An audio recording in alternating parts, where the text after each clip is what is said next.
It's like, why do people do this? Weirdos.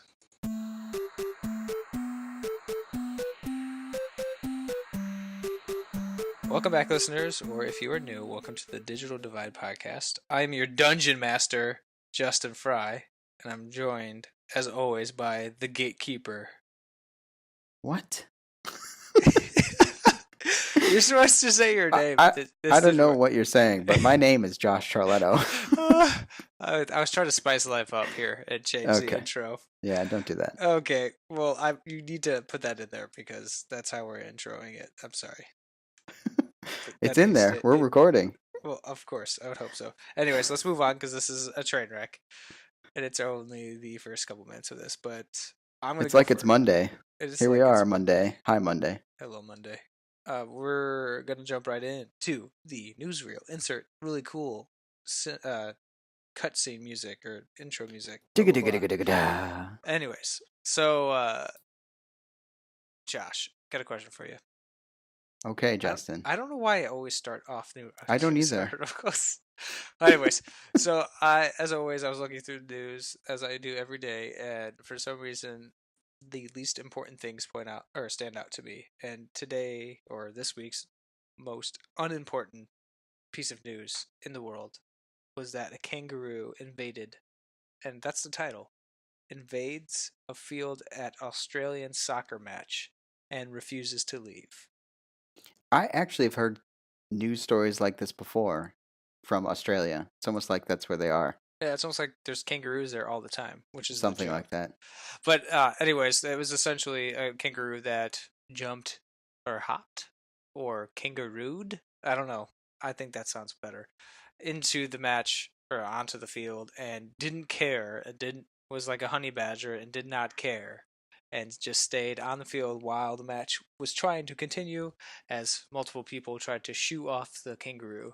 The kangaroo just laid down and was watching the show. So I thought it was pretty interesting to read. Something you don't see every day. Well, maybe in Australia you see every day, but it's just funny. The article from CNET just talks about how we always make generalizations or stereotypes or talk about stereotypes about kangaroos jumping around everywhere, about Australians and all that, and how Australians are probably always fighting against the fact that, oh, it's not a bunch of kangaroos jumping around, and yet here is a perfect example of a kangaroo jumping into a public match. So it was an interesting news article. Take a look at the show notes. I'll have to check that out. Thanks. Now you're more educated. I feel better. So my news article is courtesy of a good friend named Justin, who, when I signed on, mentioned that there was the iOS 12 public beta available now, which is exciting. Yes, and I'm going to do something that I swore after iOS 8, I believe it was when I got burned, that I would never do again, and I think I'm going to put it on my production iPhone. Oh my. Which is super, super gutsy. Why'd you call it your production iPhone? What? Why'd you call it your production iPhone? It's your personal phone. I don't have a test for iPhone, and I certainly don't have a developer iPhone. So it's definitely my production iPhone. It's out in production, in my hand, in pocket, all the time. Hold on. Wait, that doesn't make sense. Production, it's like you're not deploying some sort of software out there. Yes, that was the gist of the metaphor of the terrible jokey. You could have just said your primary device. I could have. That would have been less interesting. I'm putting this on my primary device, which is very, very risky. Is this the show? I think this is the show, right? Yes, this is the show. This is like the worst episode. How is this the worst? This is just us being natural. This is how we normally are. I know. That's what I'm worried about. Oh, God. Anyways, so yeah, I'm excited. I'm downloading literally as we speak. I can't wait to try it out and test it. And I always have trouble with these because I go back and forth between wanting to try the new thing, the new hotness, as you will, and play with it and get there. Yeah. Except I also struggle with, the Christmas morning feeling where you get the new device or you get the new OS when it comes out and everybody has it and then everybody's talking about it. Right. And so it's like, do I wait or do I do it now? And I don't know. stupid problems, but it's definitely something that I think about I every wouldn't time it say comes out. it's a stupid problem, but it is definitely a problem. Like you're ruining the sense of waiting to blank. It's like early access video games or Yeah. early access anything. Like people pay or decide to start doing something earlier than everybody else, participate in a beta, and it kind of loses that feeling of it being new or that excitement of getting to play it the same day everybody else is about to play it. Like, it kind of ruins it. And Yeah, well, and it releases, and then you're like, okay, cool, it released. meh, I've had it for a while, whatever. But not to everybody's like, this is awesome. Have you seen this? Did you do that? And you're like, yeah, I already did it. I yeah, I read the did it like books. 2 weeks ago. I got the early access because I No, you pre-ordered don't my get it. video I read game. the comic books first. Anyway, Oh so God. yeah, so it's a struggle. That's not really supposed to be a struggle, but it totally is. Well, it's okay. I heard a word on the street, Josh, as we move into our new segment called Follow Up. Perfectly. Something you wanted to state about the recent episode about cord cutting? Yes, well, I have to paint the picture. I have to give the story, right? Otherwise, it Please. wouldn't be interesting. Please, So please. it's hot outside, and I'm digging a hole in my backyard, listening to podcasts, and I'm hoeing and raking and digging, Hmm. and I'm listening to ours. And I noticed that as I'm listening, I'm disagreeing with whoever you were doing a podcast last time, whoever that was. I don't know who that guy was, but it definitely wasn't me, and it definitely wasn't my viewpoint. And so I decided that we would add this new section, which I've been wanting to add for a while. We just don't usually get feedback, Whoa. called Follow Up, where I can come back around and say what I actually mean and how I actually feel about things. Can we Because I call didn't it do a good FUP? enough job the first time. Oh, well, it's okay. I was hoping we could call it FUP. Follow. No, we Okay. cannot do that. Was that too close? Yes, it is. Oh God. Anyways, you were digging a So hole. I was digging a hole, and I don't know why, but the podcast that I was listening to, which just happened to be ours, was getting me angry. That's always good. So I figured I'd come back around this week, and clarify a few things. Please clarify. Okay, great. So to clarify, while I do a lot of how do you call it? Basically, I kept calling myself lame, which was fine. I'm okay with that. That's why I did it, just to make sure that I wasn't offending too many people. But now I'm not really worried about that anymore, so I'm just going to say what I mean. And that is that cord cutting, while it may not make financial sense for everybody, for a lot of people, it really does save a lot of money. And I find that more people that I talk to are actually more into using, or rather consuming, content in that way. In other words, they prefer the new aged idea of I'm going to sit down and I'm going to watch the TV show that's most important to me when I want to watch it, and then just continue to choose to watch the TV shows that they wish to watch. Hmm. And more often than not, just anecdotally, the people that I talk to and friends and family who enjoy that are adamant about it. That even though it probably still makes financial sense for them, they much prefer sitting down and choosing what they watch. And I feel the same way. There is so much content out there today. We all know that. There's so many movies, so many great TV shows, so many amazing video games, which we'll get to shortly. Mm. That choosing between all that is nearly impossible. And therefore, especially things like Netflix and HBO and what's the other one? Amazon Prime, having so many so many great pieces of content on their platform, you have so much choice and so many great programs that just watching trash cable TV is garbage. So just you get to choose what you want to watch when you want to watch it, and you get to have it delivered at the time that you want to watch it. There's no time shifting, there's no recording the program.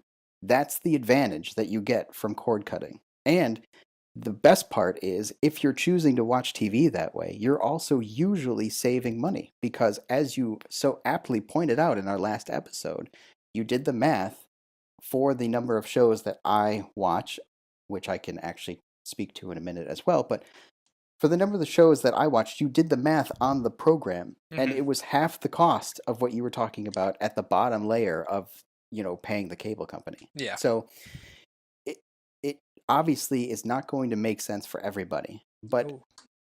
it's kind of the next step in TV evolution, I would say. So, and I also would like to point out that something else I said that I don't really agree with myself, which You're is the saying reason you're for this whole contradicting thing. yourself. I'm totally contradicting myself because I listened to myself. I'm like, was I asleep? What happened? The other thing I wanted to bring up is that I kind of painted a picture of TV being this horrible landscape right now. And I would say that's more 2 years ago. These days, there is they've caught on a lot. They understand what they're doing more, and Mm, you can really stream almost anything these days, which was really the problem before. Really, the buy-in is now, as you stated before, that you didn't want to do, which is fine. I mean, that's a choice that everybody makes. The buy-in is buying the box that you choose, that you prefer. right. So, like an Apple TV, a Roku, that kind of thing. So, that's the buy in, and then you get to have your interface the way that you like it, and you get to choose the programming that you want to watch when you want to watch it without having to record, without having to worry about schedules. It's just that's the way people have wanted it for a while. The downside, I would say, is now coming around that everything is a subscription. Everything is a subscription based service. And if you start adding too many of those up, which is the problem that you and your wife were running into, Yeah. then it becomes ridiculous.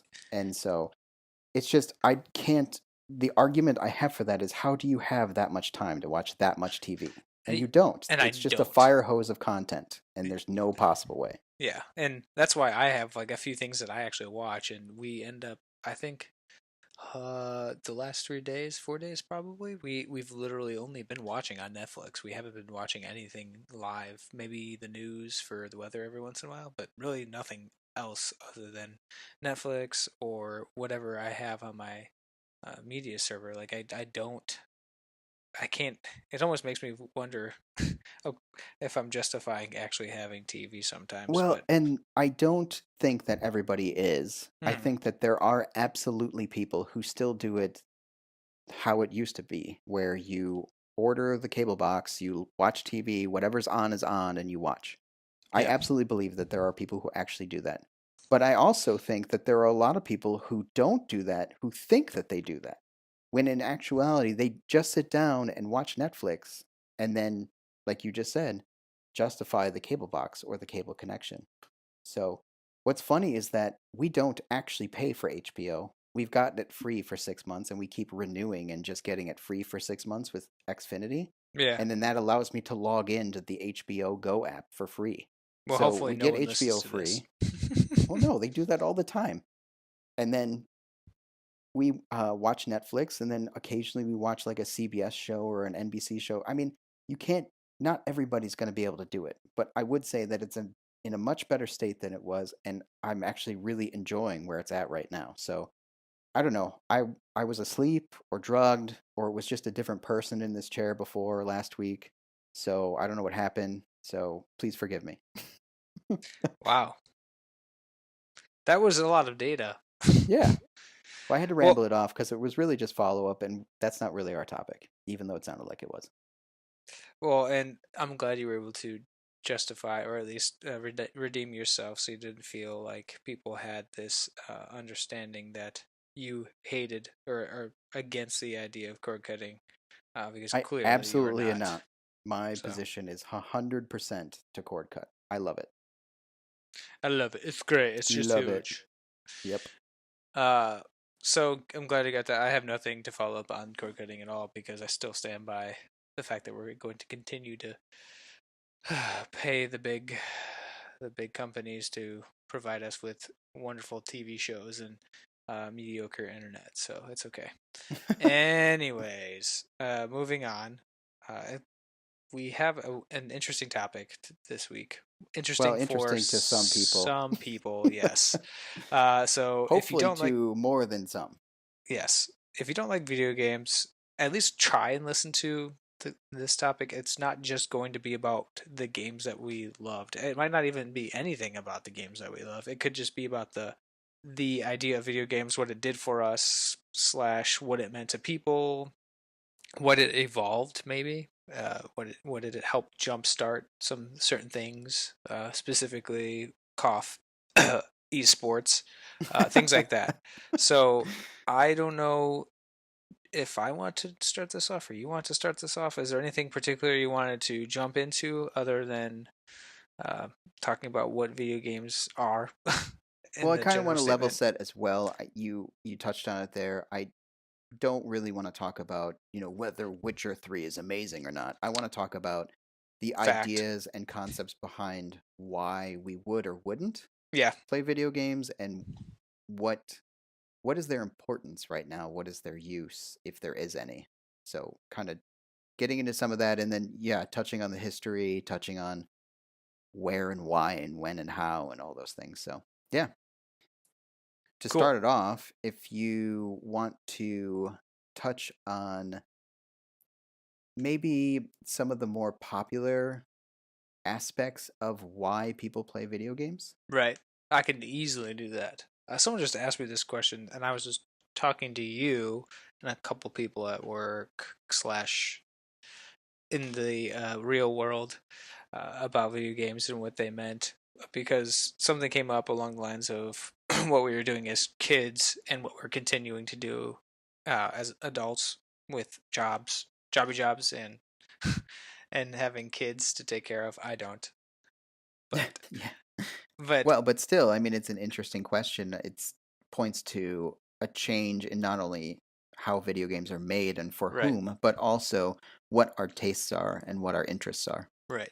So the games, when video games were introduced, I mean, this goes back, I believe, and there's a great article from the History Channel, surprisingly, about the a really brief overview of the start to current timeline of video games, from the earliest video game to the current, hot topic video games like the Halos, the Call of Duties, Fortnite, all that fun stuff.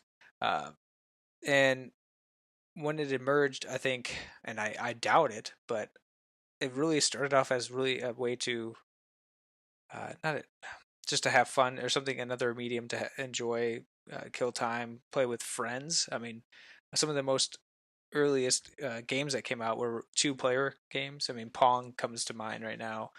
That was really you playing against a computer, but uh, additionally, I believe there was an arcade version that came out that was actually in a friend of mine. His dad, I think, bought an old Pong um, arcade arcade system, and then actually redid it and refurbished it, and we would play that for a long time. I mean, That's cool. like 19, we're talking around the 97, on the even 2002, I was playing that in this kid's basement, next to a bunch of old ping pong, not ping pong, uh Pinball machines? pinball machines. Yikes.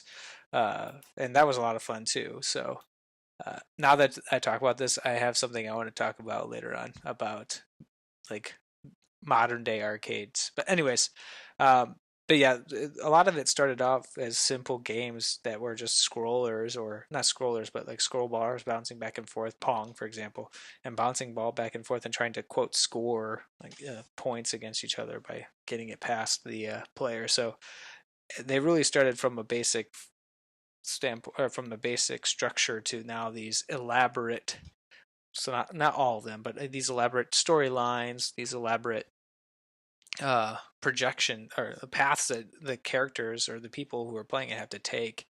And it's crazy to just look at it within what, 30 years, how much they've changed from the basic to like now. So Yeah, I think that article you put in is actually really great. I think that's a good find because they kind of cover it, especially at the beginning. yeah.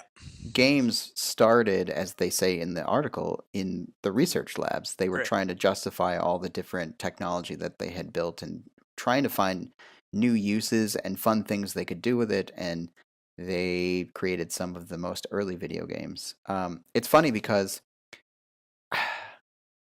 you and I both came into video games much later than all of those games. And for Yeah. me, like the Pongs and the Froggers. Oh, Frogger's great. I can't say that. But the Pongs and games like that, I don't find compelling at all. Like Yeah. you can play them, I can play them for 10 minutes at a time maybe at the most, and then I get really bored and I walk away. And that's funny to me because to some people that is what video games are. But to me, that is not what video games are. And that's kind of goes along with where I want this to go or want to talk to you about. Each person, I think it's way more personal than I think is categorized or characterized by different publications or news articles. That video games are a very personal thing, and why we play them and why we enjoy them and what we get out of them is different for so many people. I would Oh say yeah. there's hundreds or even thousands of reasons why.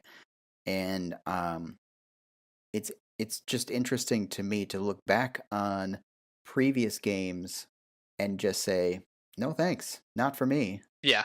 Whereas you or friends who I talk to about said games, they'd be like, no, that's the best game I've ever played. So Yeah.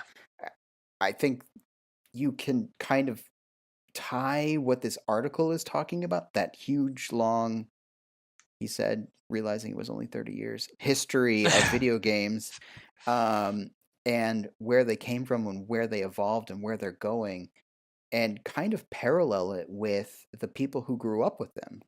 The games continue to seem to pivot towards the people as they get older who grew up with them. Yeah. And now it started to break away because some of the people who grew up with the earliest games, like Pong and maybe before, are getting older and are having their tastes change, kind of like yours are changing and mine are changing as we're getting older. And we should talk more about that as well. But it's just interesting to see that history is so tied to the people that grew up with them and where they go and what they want. Are you saying that you can almost categorize, say, people who grew up in the '90s, or were at a certain age in the '90s, that there were games that they were playing then that shaped like games that came out in 2000s? I'm saying everything, which stinks because it's hard to say everything. Yeah. I'm saying that it's not it's not easy to break down 100% Oh God, no.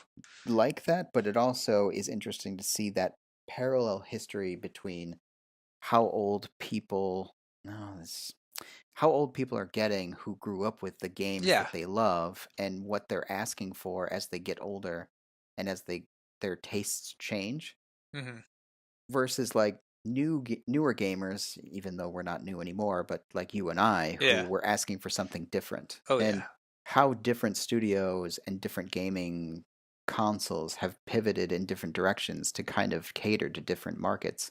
Right. And we could break that down for hours. But the point is that at some point, regardless of regardless of what's being made, our tastes are changing as we get older. Right. Mine are 100%. And what I'm looking for in games, while the core stays the same, there's a lot that I don't tolerate around that core anymore. Yeah. So hold on, don't go any farther because Okay, stopping. this is perfect.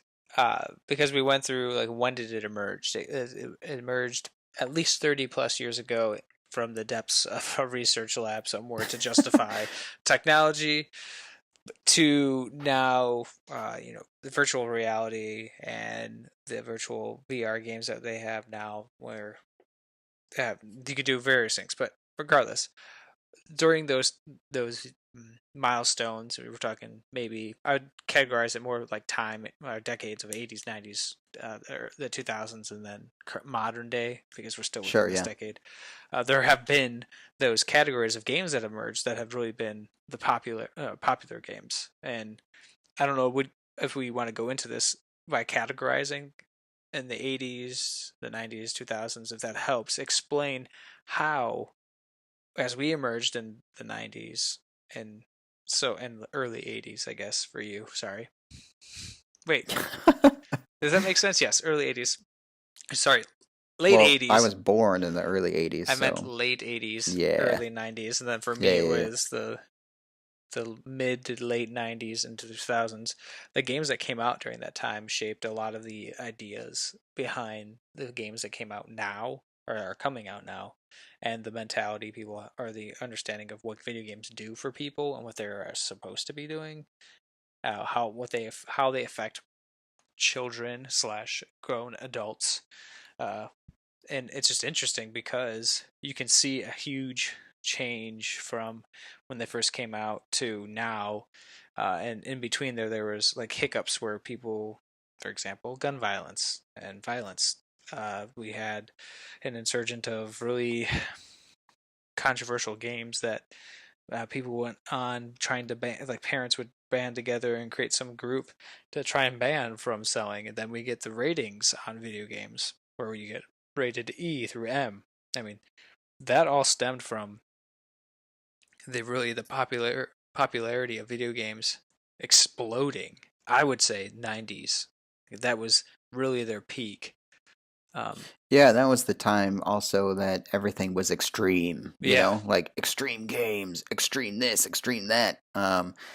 Everything had to be a rock and roll video / dirt bike moment. It was just this like explosions.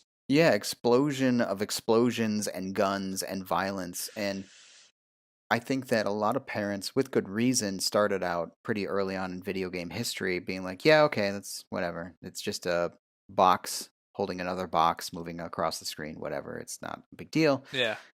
And then we move into this new era where while it didn't look 100% realistic, it was realistic enough or semi-realistic to really give a visual representation of a new level of violence. And I think this is where you start to see a lot of concern about what games are doing to people, Right. which I don't always agree with, but you can't argue against the fact that you are depicting violence, and what age should people be seeing that? It's like anything else. It's like TV shows or movies.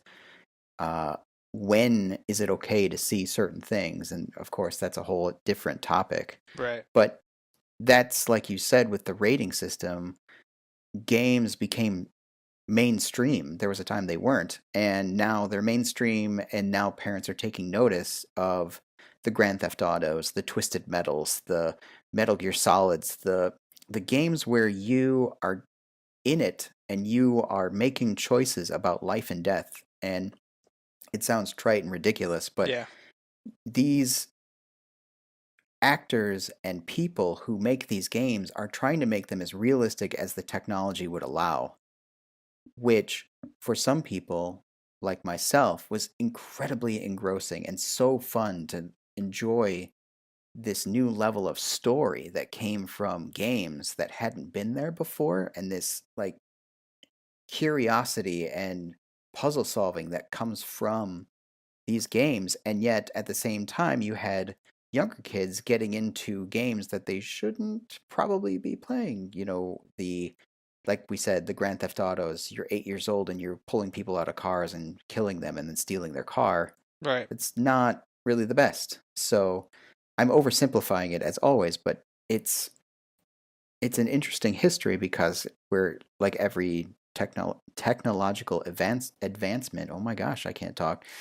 It's okay. Like every single technological advancement, they push the envelope, and we have to rethink what we're allowing and when. It's like we push it over the edge, we push it over the limit, and then there's repercussions. We scale back and we go into like the fluffy games where everything's all happy go lucky and everybody's a winner and there's no violence. It's all about completing these puzzles. Blah blah blah. I don't know if that actually. I'm trying to think because that happened in the 90s and we go into the 2000s. I'm trying to think it still spilled over into the 2000s with all this violence. When GTA came out, GTA 3 was the big, I think really the kickstarter of those violent games again into the 2000s. And hold on, my phone is going off. I apologize. No worries. Take your time. No, it's just people need to get out of group chats. That's annoying. Rant? Anyways, no, that's for another day. But what I was trying to say is that those games I sure you played them. I played them. I loved playing Grand Theft Auto. No, no, Uh, I didn't. that's I sad. did not I play them or enjoyed want to. playing Duke Nukem on Oh yeah, N64 I and did play that. blowing things up and all those really extremely violent games that I guess I could see parents getting. I mean, I was naive at the time. I didn't really think about it, but now as I've gotten older, I can see the concern that people may have when kids are playing games like that. But it's For really a sure, that's a shame. classic game, but Oh it's yeah. also sexist garbage, Oh yeah. where it's just garbage in, garbage out of your brain. Yeah. And some people they might not realize that's happening, and then they now we're getting into a whole different thing. But Yeah. uh, I wanted to paint a picture of there are two camps and where these more video games play in the world today in society today because what I was trying to get at is that it evolves the type of games we play, and when I say we, I mean those who play video games ages ranging from 5 to 78 because I'm sure there are people. There was that one grandma, not to get off topic, that was playing Skyrim, and she was talking about how she loves playing Skyrim, and she's at least 70 years old, and Oh, she's. that's awesome. But I have to find that article. I'll add a link. Yes, But that is like awesome. the age doesn't matter, but the needs and wants in the games change. But there's always been this camp of people being against video games and people being I guess just don't care about video games in the sense that they don't. There's no concern in what they're doing to society. It's just like TV. There's camps that people think TV's brought in your brain. There's camps that people are like, okay, TV's just a way of educating and people getting connected with, uh, connected to. Nah, that's terrible because TV definitely doesn't do it. But what I'm trying to say is that there are other things out there that have these two types of camps where it's rotting your brain, and I don't want to take the extreme side of it being that it's rotting your brain, but I think there's a time and place for these video games. And Sure, of there's course there is. definitely, for me, as much as I hate to admit it, there's like an age gap or an age cutoff for me. And I think that's why you and I have different beliefs in this. And where I recently stopped, not fully, but essentially cutting myself away from video games as a whole and having really only one thing that I can effectively play video games on, and I haven't even played that in 3 weeks. Like I haven't touched it in almost a month. So Is it for you an interest thing, where you just don't find yourself interested at all, or is it that you are worried about your commitment to them? uh I think it's kind of two things. One, it's I have all these other things that I want to do, and I'm afraid that it's a distraction to me because like I want to. I'm a person who likes to educate myself all the time. I like to learn new things, and what my problem is that I like to obsess about some things and video games. If I get into this rut, I tend to shut everything out, and then I lose interest in other things like I don't know, building or doing things with my hands, building things, woodworking, um, like it's weird things to keep myself busy. And I just saw that as a distraction from attaining those goals, like learning programming or learning uh, how to, I don't know, build a particular item or build a particular project, work on a particular project. So like, I enjoy learning new things, and that that was what was causing me to question why I was playing video games still, and did I really get a joy out of them? Like, was I getting any joy? Was I enjoying grinding through certain games or jumping on to play for more than 30 minutes? Because it got to the point where I'd go on my computer, get everything set up and fire up a game, and then 5 minutes later I'd lost interest. Like I just didn't care. Like I didn't want to play. I didn't have anything pulling me in. There just wasn't that drive anymore. So Interesting. that's Very interesting. It sounds like a mix of things going on there. well, yeah, it's a lot of things. And additionally, I just couldn't justify buying games. Like they're just so expensive. And No, they don't have to be, but they certainly can. If you can't control yourself, it's going to become a problem, and that's true of anything. right. So if you're obsessing about it, then absolutely. I used to obsess about them when I was much much younger. You know, you do the wake up in the morning, play video games, go to school, come home, come home, play video games, go to bed, wake up, play video games. You know, it was just this Yeah. constant obsession. You know, I'm an adult now, so that's not how that goes. But for me, they take on more of a recharge moment Hmm. and allowing me to get engrossed in a story and play into my curiosity and puzzle solving in a safe place, and Yeah. just I get really recharged by them Well, essentially. you should And be. I am I hate this word now, thanks everybody out there in the internet, but I'm an introvert before it was cool to be an introvert. Whoa, And hipster. yeah, no, I don't, definitely not a hipster, and that's why I hate using that word, introvert. But I need to come back to the place and do the thing so that I recharge. And for me, that's always been video games. Yeah. And it gives me that safe place to play and just turn off the other functions except for my curiosity, exploration, you know, exhilaration, all those things.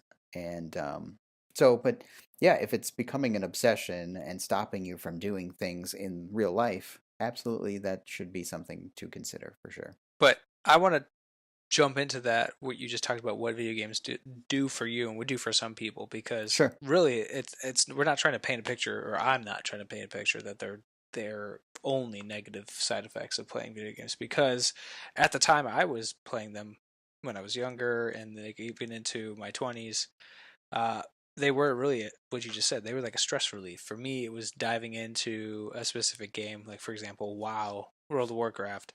That was one of my favorite games. It's still to this day is one of my favorite games because it somehow just always pulled me in to want to dive deeper into the storyline of these quests that would bring you on through a story about a certain race in the game, or a certain group of rebels that were exiled. Like it just somehow always pulled me in, um, even though the game itself wasn't visually stunning and wasn't the crisis of, because Crisis, for those who don't know, it was a very graphically intense game that came out and set the bar for pretty much all games to be set as like a benchmark to see if you can hit so much graphics Yeah, on visually only. visually. It I would was say it's otherwise not a very good game. it's okay. Now I'm not gonna get to that because that is incorrect. But Okay.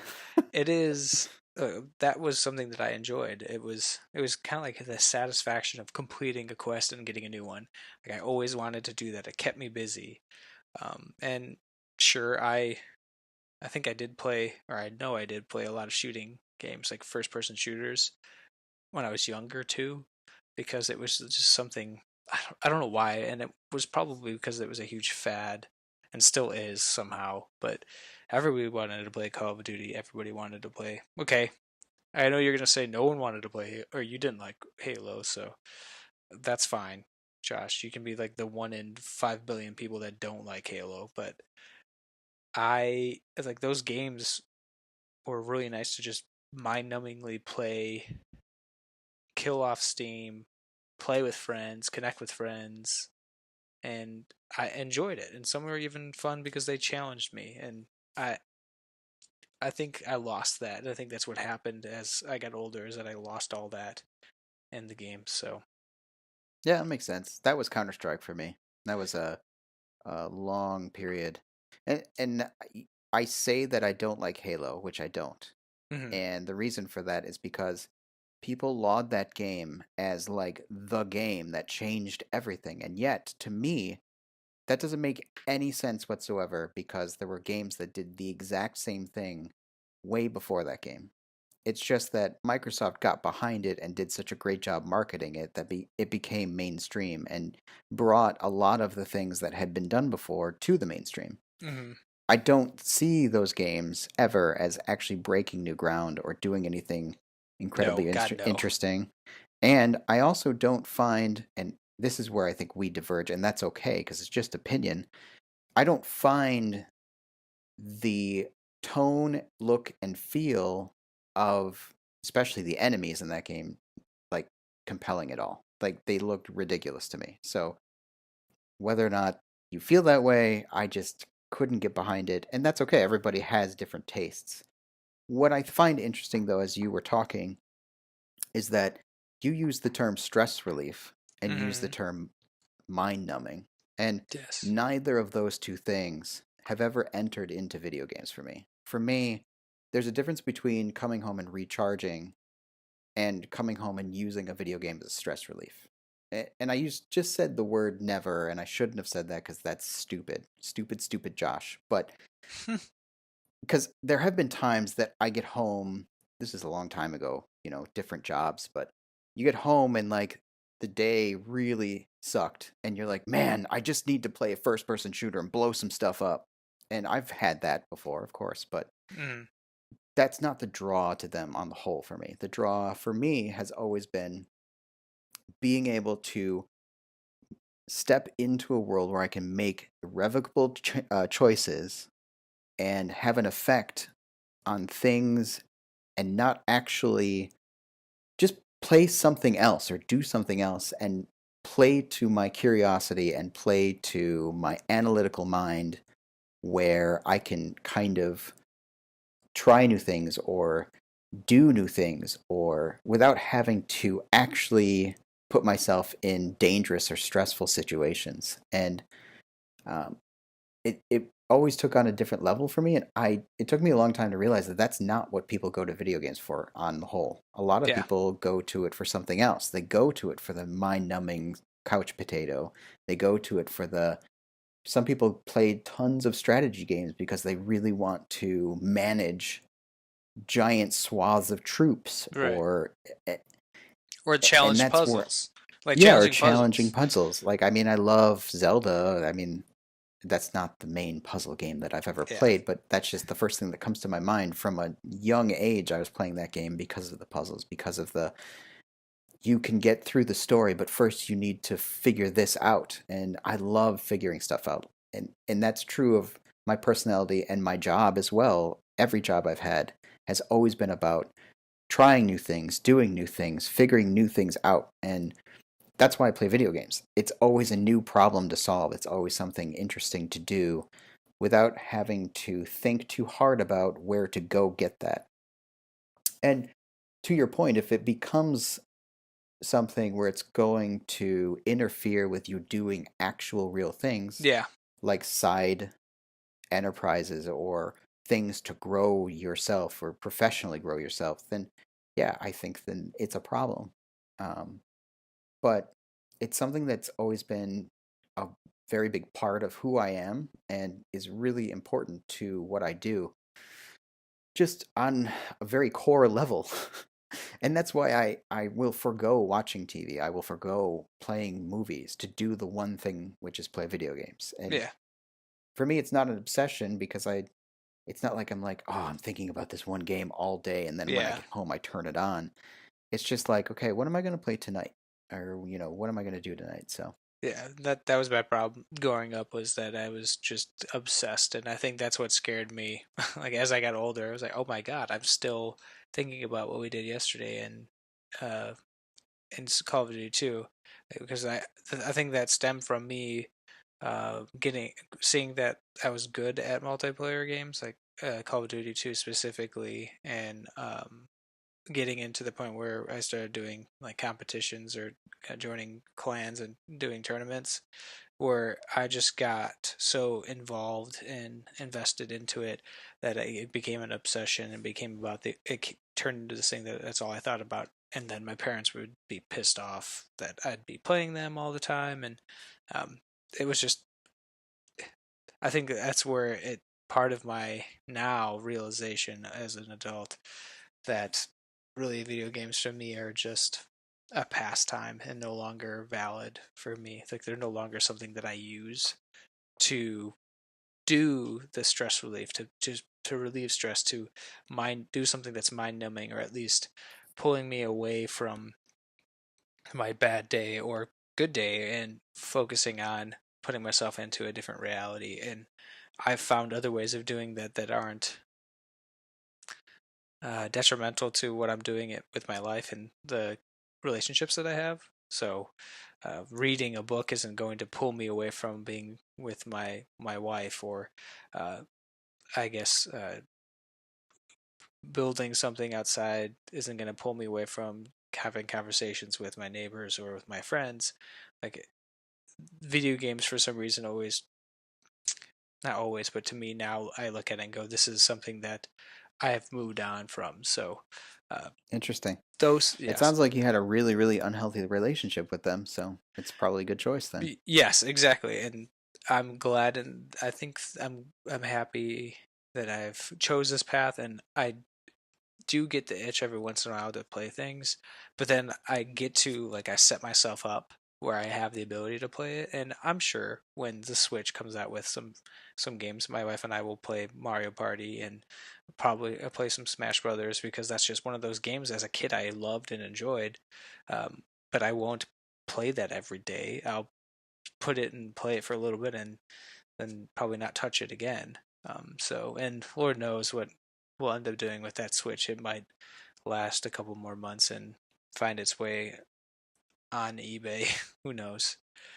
Or somebody else's hands, because I, I think it was my last ditch effort of trying to rekindle the less addictive side of the video games, like the N64 days where those games were really just fun to play with your friends and fun to just get groups together and play these really basic party games or Smash Brothers or 007 and just play for a couple hours and then go outside and play. So just something to think about. Huh. Let's Well, it kind of makes my next part of this moot, but what? I was going to kind of ask about changing tastes. No, And, no, no. Let's do that, because I can still talk about changing tastes, because well, sure, it technically, sounds like your tastes have changed to the point where you don't really want to be involved in them, which is totally makes sense if that's where they were going for you, for sure. right? And that's pretty interesting that that's the choice that was required in order to pull yourself away from it, which at least you were willing to and mindful of that choice, and that having to make that choice was a requirement for the rest of your life. Yeah, and I guess I don't want to make it like it was something that wasn't easy for me to make. It was a decision I Oh, no, made I'm by sure it was hard. myself. Yeah, Yeah. it was No, I'm sure it was very hard. no one forced me to do it. I just did it and thought, but no better way of doing this than just to really cut it right away and cold turkey it. So, I mean, I enjoy other things. I read way more than I used to, and I read a lot as a kid. So that's something that I'm finally catching up on, all the books that have piled up in my list to read. And so, but my I still think we can talk about the changing of taste, because my taste changed significantly from when I first started to when I stopped playing. So, uh, please inform me how your tastes have changed. What did you start playing, and what are you playing currently? Well, as a kid, you have more time, you have more effort to put into something like that. And What? Not what? possible. Not Yeah. possible. So, we grew up, both of us, I would say, in the era of a lot of games where they could tout how much gameplay there was. We could we could point to a lot of early games, or earlier games, I should say, Yeah.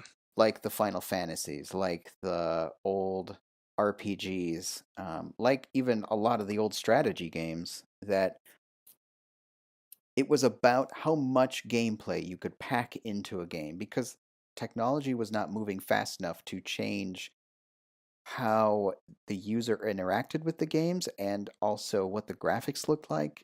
And a lot of studios didn't have the production money, because it wasn't mainstream, to put behind huge, massive projects for graphical fidelity. And also, not a lot of people had PCs that could run high end graphics and stuff like that. It just wasn't. around. And same with the consoles. The consoles were pretty early on and simple. Um, so it was a focus on how much you could pack into a game and how many worlds you could explore or how much strategy there was Yeah. or how many levels or that was the early focus. And the point I'm trying to make is I think a great example that I always point to is Final Fantasy VII because that is the RPG that really became very mainstream. Um, that game packed what on average 70, 80 hours of gameplay. Wouldn't know. I never played it. Oh my god. I No played more the. talking. Wait, wasn't that the game you played on PSP? I'm just kidding. Oh man. I'm both frustrated, sad, and defeated at this point. But the point is that that game, like, I rushed through that game early on, my first playthrough after I or before I lost my memory card. My God, that was a thing Oh then. God. I had rushed through that game and gotten to the ending in 36 hours, and I was unprepared for the ending. Like, I could not beat it because I had rushed through it. The point being that that was a massive, massive game with a lot of time to sink into it. And I don't have that kind of time anymore, nor do I want to spend that much time on a game like that. There was a lot of grinding, there was a lot of time taken trying to push through content in order to get to the story. And that's where my tastes have changed a lot. There's two things that have changed. One, I want my story up front. I want it now. And not in like the millennial, I gotta have it now, but in like, let's not waste time. But you and I both know that there's a story here that I want to see and you want to give me. So instead of giving me 80 hours of gameplay, why not give me 8 hours of solid story gameplay and I'll be just as happy to give you $20. And that changes the focus for a developer as well. And I want those much tighter, much simpler experiences because that's what I'm looking for. I'm looking for that curiosity. I'm looking for that problem solving. I'm looking for that enjoyment from a story where I get to take part in that story. And then the other taste that has changed, I grew up playing a lot of mainstream action games, but I had completely missed somehow all of the strategy games. And these days, mostly because I'm older and I have 3 kids, but I love the turn-based strategy games. I Hmm. love the grand strategy games. I'm really enjoying those because you can take your turn and walk away, or Right. there's this natural pause in those games where stepping away for 20 minutes is no big deal, Yeah. or the baby wakes up and you can just kind of leave it and come Yeah. back. Like, it's Can't not the same thing. can't really do that with Call of Duty if you're in the middle of a multiplayer match or Oh you're yeah, you're playing. in. Even in WoW, you cannot do that because if you No. walk away from a raid, everyone's gonna hate you. And that's part of getting older, part of being more responsible with how you play a video game, especially with 3 kids. And also just like I'm really enjoying being okay with slowing it down. Like, I can get to interesting choices and content and problems to solve and puzzles in a slower pace or at my own pace, not this breakneck. Oh my god, I'm so old. Not this breakneck young kid like, okay, I died, another round. Okay, I Yeah. died, another round. Like, what did I do wrong? Okay, I got to get the submachine gun there and then run in there and like sometimes that's fun, but I can't maintain that and I don't want to. I have no interest in that. So that's where my tastes have changed. Yeah, and I think it's funny that you touched base on something that I felt as I got to the very end was I didn't want to. Skyrim was an amazing game when it came out, and this is where I wanted to get with is the open world concept was, I mean, to me was awesome. But then as I got older and Fallout 4 and I was playing all these other games that were open world and they are adding more and more and more and more to, like, you have side quests for side quests for side quests and like WoW got like this too and is continuing to be like this. It got so overwhelming that I said I just want to play something I could literally sit down and have some deviation from the main storyline, but I still want to participate in completing this. And so Yeah. like it just got so dang overwhelming. I don't have It time. becomes running tasks for people that aren't real, which is Yeah. ridiculous. And that's where WoW fell off for me. And I agree, the open world games And to be clear, open world means it's this giant sandbox you can go do whatever you want and go take part in whatever you want Right. and just explore to your heart's content. And that's a whole other topic someday, maybe. But that has become a feature of games now. It's almost required now to build games of a certain genre where you are having an open world. And I have usually said, no, thank you. I Mm. don't want that much content. I don't, in order to enjoy the game, I don't require that I have this open world to do whatever I want in. Thank you very much. But the contrast to that is that they have made some amazing open world games, especially recently, that I absolutely adore and could not pull myself away from because I felt like there was enjoyable characters or an enjoyable story or more at stake than just, hey, it's a big sandbox, go do whatever you want. And I think the environment was beautiful too. For like, specifically, you're talking about. I can hear it. The most recent Zelda game, Breath of the Oh yeah, Wild, and then that game is a masterpiece. exactly, and then also That game, just to let's touch on that game. That game, people say, "Oh, it's an open world game. We've been doing that forever." No, you have not. That game is the entire world is the puzzle. That's the yes, beauty of that game. yes, If you don't understand that, you're not going to get it. But the whole world is a puzzle, and and that's that's so good, That's why I so have a good. few hours of it. I've played on the Switch and I cannot put it I cannot pick it back up because I'm afraid I'm just going to play it and play it and play it and play it. Yeah. So unfortunately that's It's one of easy to those. fall into that game. So the point is that games have come a long way, and they will continue to do so. And some of the beauty behind them is that we have had these AAA studios who have, quote, dictated, end quote, where games are going to go. And people have said, no, that's not true. I'm going to be a guy in a studio at home making my own game. And I'm going to show that you don't have to be that AAA studio to make Stardew awesome Valley. games. Yeah, or like the game that completely consumed my life last night, Firewatch. I loved that game. And I Yeah. think that's a small studio who made it. So, you know, it doesn't have to be this massive thing in order to have a compelling storyline or interesting characters or great strategy. You Mm. know, it can be something smaller. And I think we're in kind of a second renaissance of games, which is fantastic because there was a time where you were just looking forward to the next Call of Duty, and that didn't compel me or interest me. No one wants to play So, zombies anymore. oh The yeah, time no has thanks. passed. I'm good. Well, there's a couple of things I want to touch base before we end this. That one of them being that the cost of buying video games has certainly changed. I mean, or maybe I just didn't realize it as a child because I wasn't buying them.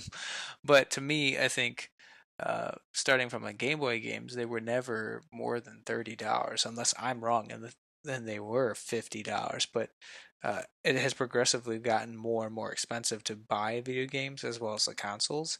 So to me, that's a clear indication that with inflation slash the advancement in technology that we're using in our console games, our game uh, consoles that we use to game, wow, uh, it it uh, it certainly justifies the increase in price per game because of the development that goes behind it and so forth.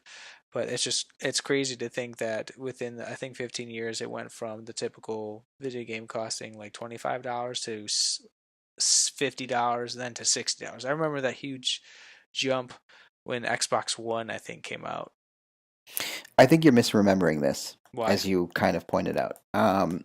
Games were always 40, Oh $50. my And god. then and then I think Game Boy games were always 30, 40. Yeah. But games were always 40, 50. And then Xbox came out and they're like, you know what? We're going to charge 60 because that's what we think. And that's just become the new Yeah, I could have number. sworn that came with Xbox But I 360 also maybe. disagree with you 100%. And that is that while, well, not 100%, 50%, 50%. You can put a percentage while on this? while console games have increased and consoles have increased and to the point where like I usually don't buy into them until late in their development cycle or late in the hey, we got the new console out, let's sell the old one for super cheap. Yeah. Because I have other things to do in life than buy $300, $400, $500 consoles and Yeah. $60 games. I will wait for them to price drops. Usually 6 months into a year, they drop down to half the price or so. I'll wait for that. Unless, if it's, I will wait for that point if it's an amazing game. If it's not, I will wait for it to drop even further. Yeah. But then that also curtails into PC gaming, which has completely changed thanks to Steam. Like, you buy a PC and you just keep upgrading the video card every few years for a couple $100, Yeah. which is way better than $500 or 600 Heck bucks yeah. every time you want to replace a console. And then Steam, they have the Steam sales all the time where you're picking up, last year's title, or maybe a year and a half ago a title came out, and now you're grabbing it for $5, $6, $7, $8 or $10. That's totally affordable to me and totally worth it. You've got the people who are early adopters that will pay the studios the $60. Yeah. Millennials, the kids, the people I who gotta get it have fresh. disposable income. Yeah, and I applaud them. Like, that's exciting for them. But I will wait. I will wait for the game to drop down. To pay. Yeah, and of course, there are one, maybe two exceptions that I can think of off the top of my head where it releases and I'm going to wait 2, 3 months for it to drop down a little bit before I buy it. Because the $60, I cannot stomach that price. Nope. But people can, and they do, and so they pay it, and that supports the people who make the games that I like. Great, but I will wait for the $20. I will wait for the $15. I will absolutely wait for the $10. And so yeah, it has increased on the mainstream, but I also would argue that the Steam sale and PC games have come way, way, way down.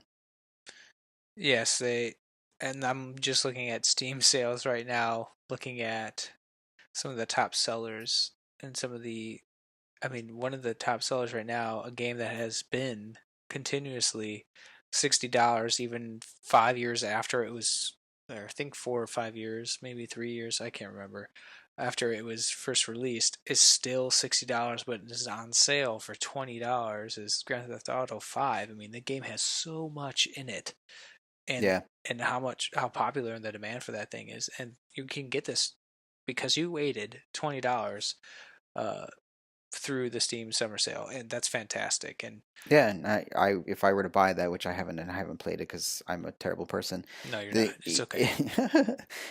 you instantly for that $20 get all the same content and a huge. You mentioned it, 3 years of That's a long development time. they've put into that game. I mean, it's gonna be at its best right now. Oh, Granted, you're not going to get the multiplayer experience that you would get when it comes out, but again, that's the changing tastes. I'm not a multiplayer guy.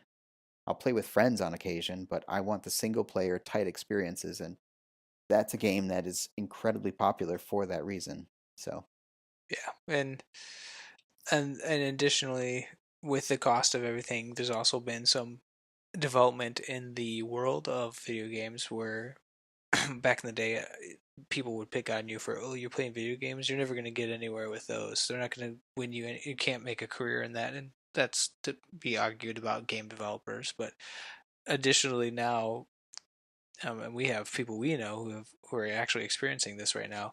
But there are high school age students that are becoming or are sought out for scholarships to come play video games through esports for their college, which to me blows my mind.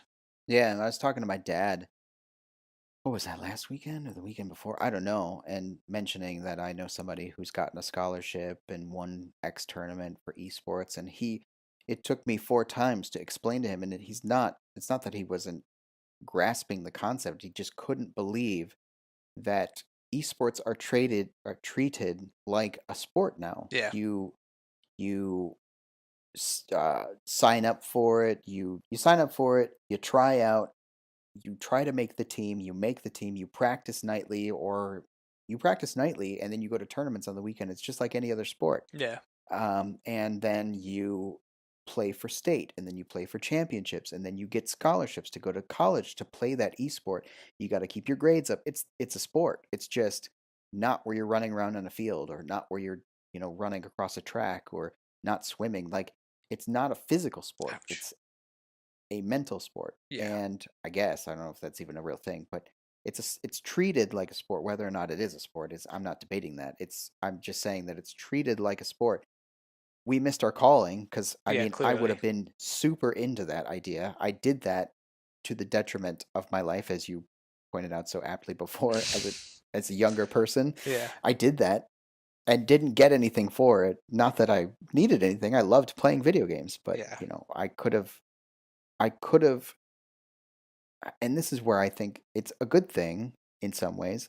I could have been pushed by wanting to join a team and being included and then having to keep my grades up. I think that's a great thing for kids who love that kind of thing. And I'm glad they're starting to include it. And, of course, they've been trying to include it in the Olympics for God knows how long. Yeah.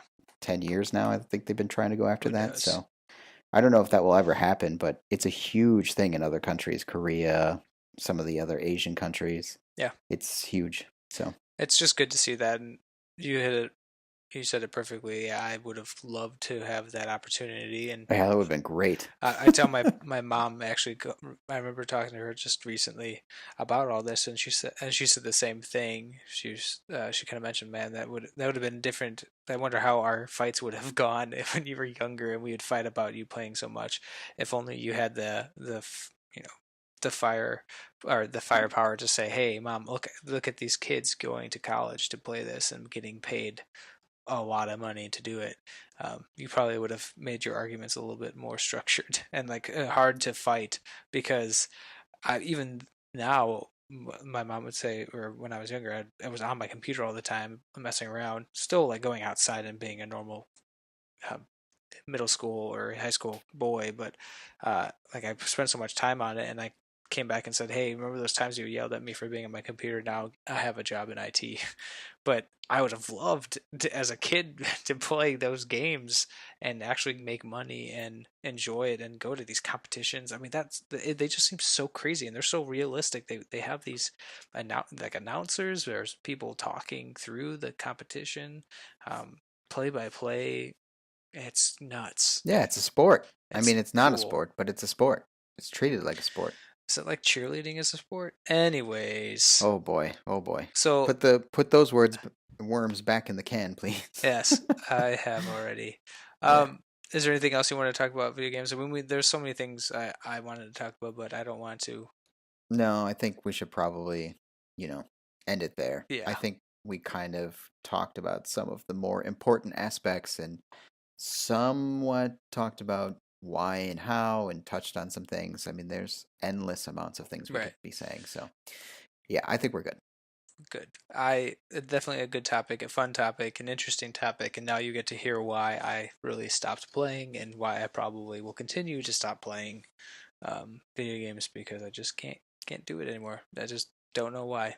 It's just no more. It's no longer exciting as it used to be. So, but Well, it enough. sounds like it was more than that, and that I had no idea. So that's interesting Yeah, to hear. yeah. And I hope that if anybody were to listen to this, my comments do not deter you from enjoying the games that you play, or whether they're frequent or every once in a while. That there's nothing wrong with playing them. There's nothing wrong with you playing them.